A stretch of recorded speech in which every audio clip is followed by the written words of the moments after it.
उत्पत्ति की पुस्तक के हमारे इस अध्ययन में आपका स्वागत है। आज मैं यूसुफ के चरित्र को देखना चाहता हूँ। थोड़े बहुत अध्याय हैं जो अब्राहम की चरित्र का वर्णन करते हैं, विश्वास के बारे में बताते हैं। कुछ अध्याय याकूब का भी वर्णन करते हैं, जो ये बताते हैं कि हम अपने जीवन के लिए परमेश्वर की इच्छा कैसे पता लगाएं और जाने कि हमारे पास जो भी है और हम जो कुछ है वो परमेश्वर की अनुग्रह से ही है।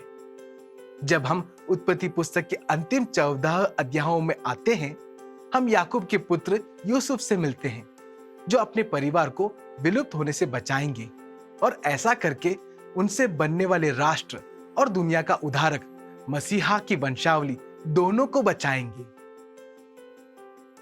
यूसुफ पवित्र शास्त्र के सबसे शुद्ध पात्रों में से एक है। बाइबल के अधिकांश पात्रों का अपना जोड़ तोड़ है। उनके सामर्थ्य और दुर्बलता हमें वचन में प्रस्तुत की जाती है।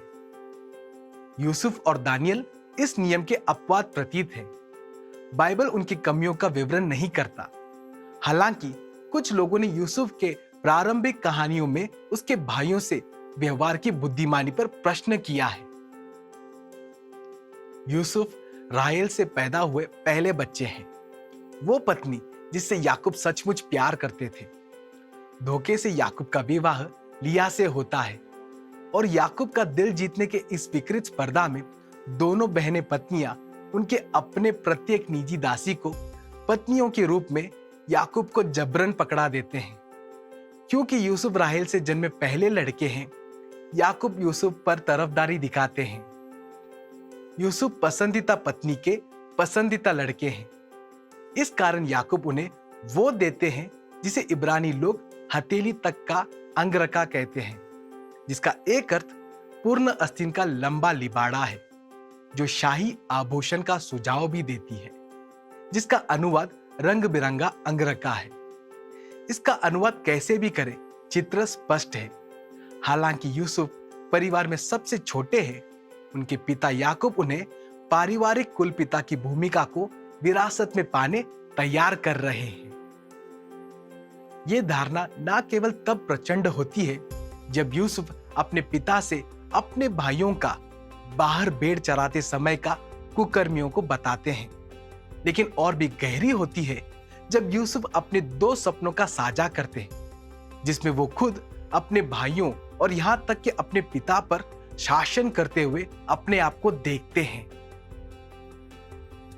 यूसुफ के भाई यूसुफ से नफरत करते हैं और यूसुफ की हत्या करने की सोचते हैं, लेकिन जब उनका बदला लेने का समय आता है तो वे यूसुफ को मिस्र की ओर जाने वाले गुलाम के सौदागरों को बेच डालने की सोचते हैं। निसंदेह इस बात ने यूसुफ के दिल को कुचल दिया, लेकिन उन्हें ठीक परमेश्वर की योजना के बीचों बीच डाल दिया, जो लोगों का उद्धारक के रूप में था। वाकई यूसुफ मिस्र में पाए जाते हैं, पहले गुलाम, फिर कैदी के रूप में, फिर दिव्य प्रावधान के माध्यम से पहले साथी कैदियों को और फिर स्वयं फिरौन को दी गई सपनों के एक श्रृंखला से यूसुफ अपने आप को मिस्र में राज करने के लिए ऊंचा पाते हैं, जो केवल खुद फिरौन के बाद सत्ते में दूसरा स्थान था। जैसे यूसुफ अपने पीछे की कठिन यात्रा को देखते हैं, निसंदेह यूसुफ को मन में पता था कि परमेश्वर ने उनको किसी युक्ति से मिस्र में रखा है, ताकि किसी दिन यूसुफ अपनी अनोखी प्रजा अब्राहम, इसहाक और याकूब के बच्चों को आने वाले अकाल से बचा सके। भले ही हमें नहीं पता यूसुफ परमेश्वर के लंबे दूरी की योजना को कितना समझते थे, लेकिन यह पता है कि यूसुफ ने उस दिन को देखा जब परमेश्वर उनके परिवार को मिस्र से बाहर निकालेंगे और परदादा अब्राहम को वादा किए हुए भूमि पर ले जाएंगे। यूसुफ उस दिन की बात करते हुए आग्रह करते हैं कि उनके हड्डियों को मिस्र की कब्र में से उनके साथ यात्रा में ले चले।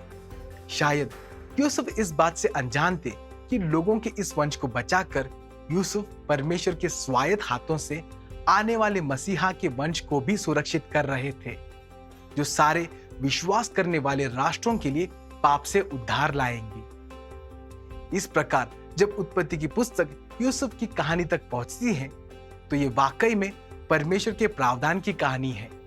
रोमियो 8:28 कहती है, हम जानते हैं कि जितने परमेश्वर से प्रेम करते हैं, अर्थात जो उसके इच्छा अनुसार बुलाए गए हैं, उनके लिए सब बातें मिलकर भलाई ही को उत्पन्न करती है।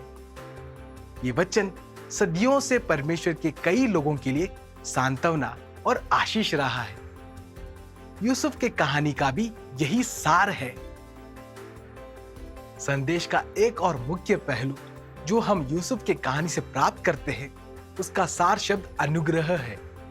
जैसे हमने पहले भी सीखा, अनुग्रह का अर्थ परमेश्वर की दया और आशीष है, जिसके हम योग्य नहीं या जिसको हम अपनी चालाकी से पा नहीं सकते। ये परमेश्वर से यूं ही मिलती है क्योंकि वो हमसे प्रेम करते हैं। इस अनुग्रह के बारे में हमने याकूब के जीवन से पिछले पाठों में काफी कुछ सीखा है। यूसुफ उसी सच्चाई को देखते हैं, लेकिन दूसरे तरीके से। यूसुफ मुश्किलों में पड़ते हैं, उसे गुलाम बनाया गया और बाद में कैद किया गया, अपने खुद के गलतियों के लिए नहीं बल्कि दूसरों के दुष्टता के कारण, और आश्चर्यजनक रूप से इजराइल के लिए परमेश्वर के अनुग्रह द्वारा। परमेश्वर चाहते थे कि यूसुफ को मिस्र में रणनीतिक रूप से सत्ता में लाए और संघर्ष के माध्यम से यूसुफ को उस काम के लिए तैयार करें। परमेश्वर ने यूसुफ के विरोधियों के सारे दुष्ट इरादों का उपयोग किया ताकि वो आगे आने वाली भुखमरी से इजरायली राष्ट्र को विलुप्त होने से बचाने में प्रशिक्षण पाए। परमेश्वर ने यूसुफ को सही जगह पर सही समय में सही तैयारी के साथ रखा था। हालांकि मुझे यकीन है, जब यूसुफ के अच्छे क्रिया और धर्मी चुनाव यूसुफ को आदर के बदले दुख देती है, तब यूसुफ कुछ आंसुओं से ज्यादा ही रोए होंगे और त्यागा महसूस किए होंगे। लेकिन यूसुफ अंत में बड़े चित्र को देखते हैं। उत्पत्ति 45 के 4 और 5 में जब यूसुफ अपने भाइयों को अपनी असली पहचान बताते हैं तो वो कहते हैं, कृपया मेरे निकट आओ, मैं तुम्हारा ही भाई यूसुफ हूं जिसे तुमने मिस्र में बेच दिया था। अब तुम ये सोचकर उदास या क्रोधित ना होना कि तुमने मुझे यहां बेच दिया, क्योंकि परमेश्वर ने मुझे यहां जीवन की रक्षा करने भेजा है। उत्पत्ति 50 के 19 और 20 में याकूब के देहांत के बाद जब भाइयों में प्रतीकार का डर आता है, तब यूसुफ ने उन्हें भरोसा दिलाकर कहा, मुझसे मत डरो, क्या मैं परमेश्वर के स्थान में हूं? रही बात तुम्हारी, भले ही तुमने मेरी हानि की योजना की, परमेश्वर ने उसे अच्छाई में बदल दिया ताकि बहुतों का जीवन बच जाए। मैं मानता हूं कि यूसुफ का यह संदेश है। परमेश्वर हमारे जीवन, यहां तक कि हमारे जन्म होने पर मिलने वाले हमारे माता पिता, भाई बहन के भी परिस्थितियों के ऊपर स्वायत्त है। यदि हमारे माता पिता अपराधी हो तो भी परमेश्वर उनके प्रभाव का उपयोग कर सकते हैं। यदि हमारे भाई बहन अपराधी हो तो भी परमेश्वर उनके प्रभाव का उपयोग कर सकते हैं। परमेश्वर आपका उनके प्रति उत्तर को आपके जीवन को आकार देने में उपयोग कर सकते हैं। एक दिन आप कहीं ना कहीं इस दुनिया में परमेश्वर की योजना में उपयुक्त होंगे। हमारे जीवन के परिस्थितियों में परमेश्वर स्वायत्त है। यदि हम इन परिस्थितियों का प्रति उत्तर उसके अनुग्रह और उसके मदद से करेंगे तो वो इन परिस्थितियों का उपयोग हमारी सेवकाई को आकार देने में करेंगे। हो सकता है कि आप परमेश्वर चाह व्यक्ति बनकर परमेश्वर चाह कार्य करने के लिए अभी तक उतना नहीं झेले हो जितना आपको झेलना था। कुछ पाठ सिर्फ धधकती भट्टी में सीखने को मिलता है। क्या आप कभी ऐसी जगह आए जहां परमेश्वर ने आपके लिए एक अवसर का द्वार खोला हो? क्या आपने उस अवसर में इस यकीन के साथ प्रवेश किया कि परमेश्वर आपको जन्म से ही इस अवसर के लिए तैयार कर रहे थे? क्या आप ये कह पाए, मैं मानता हूं मेरा सारा जीवन इसी अवसर के लिए एक तैयारी थी? यूसुफ के जीवन का यही संदेश है।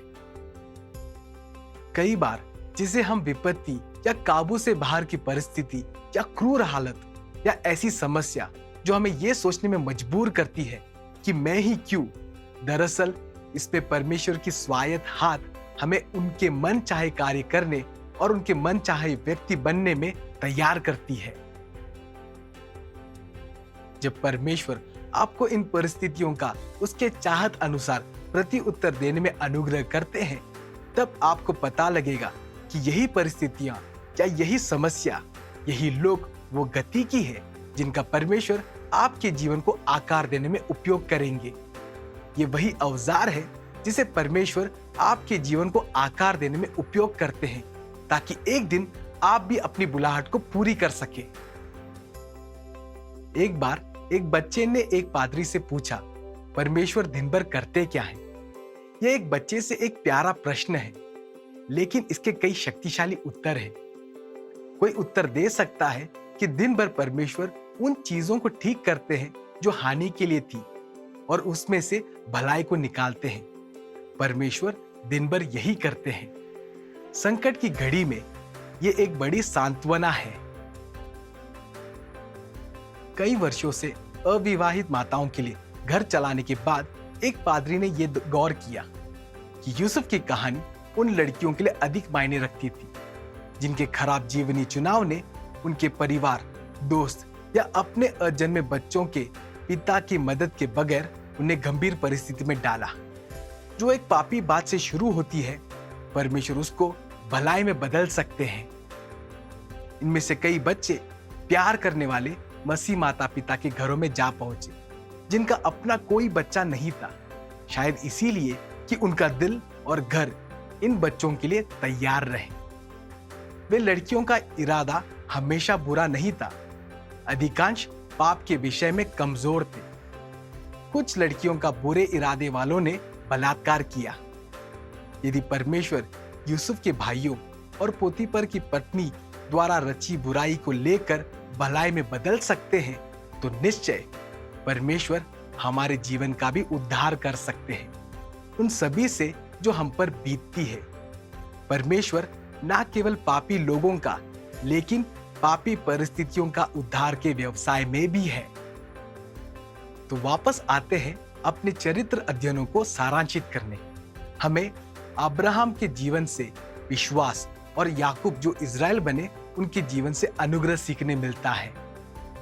अब यूसुफ में हम उद्धारदायक अनुग्रह को सीखते हैं, ऐसा अनुग्रह जो मानव विफलताओं को बचाती है और उद्धार की ओर ले चलती है। देखें कैसे यूसुफ अपनी सभी बुरी परिस्थितियों में भी परमेश्वर की स्वायत्ता पर दृढ़ थे।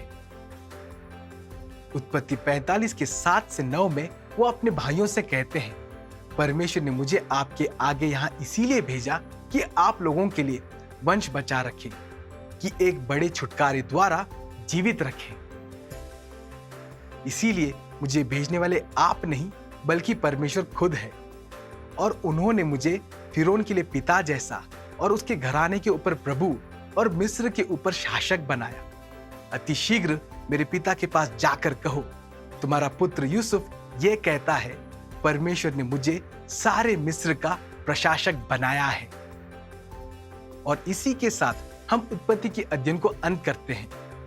परमेश्वर का स्वायत्त उद्धारदायक हाथ अपने सेवकों के जीवन में और उनके द्वारा कार्य करता है। उनके विफलताओं का उद्धार करके अत्याचार का उपयोग उनके जीवन को आकार देने में इस्तेमाल करते हैं, ताकि वे परमेश्वर चाह व्यक्ति बनकर परमेश्वर चाह कार्य करें। अगला हम निर्गमन की पुस्तक की ओर मुड़ेंगे। उत्पत्ति 50 और निर्गमन 1 के वर्षों के बीच परमेश्वर यूसुफ का उपयोग याकूब के परिवार को अकाल से बचाने के लिए करते हैं। उन्हें परमेश्वर ने सुरक्षा का स्थान और प्रावधान दिया, जहां उन्हें वृद्धि पाने का समय मिलता है। वे एकत्रित और विशेष लोगों के रूप में मजबूत होते हैं और मिस्र के गोशेन की भूमि में फिरौन के पशुओं का देखभाल करते हैं। जब वे तैयार होते हैं, परमेश्वर फिर बुरे विचारों का उपयोग जगत में उद्धार के कार्य के लिए करते हैं। मिस्र में एक नया राजवंश सत्ता में आते हैं। उनको यूसुफ याद नहीं है, जिसका मतलब वे यूसुफ या उसके परिवार के प्रति कोई वाचा की वफादारी नहीं दिखाएंगे। वे इज़राइल की इस शक्ति और संख्या को देखकर बावले हो जाएंगे। वे उनको कमजोर करने, दुष्टता से सताएंगे। परमेश्वर उनके बुरे इरादों से भरे बुरे कर्मों का उपयोग अपने लोगों को गोशेन के आरामदायक स्थान से बाहर निकालने में करेंगे।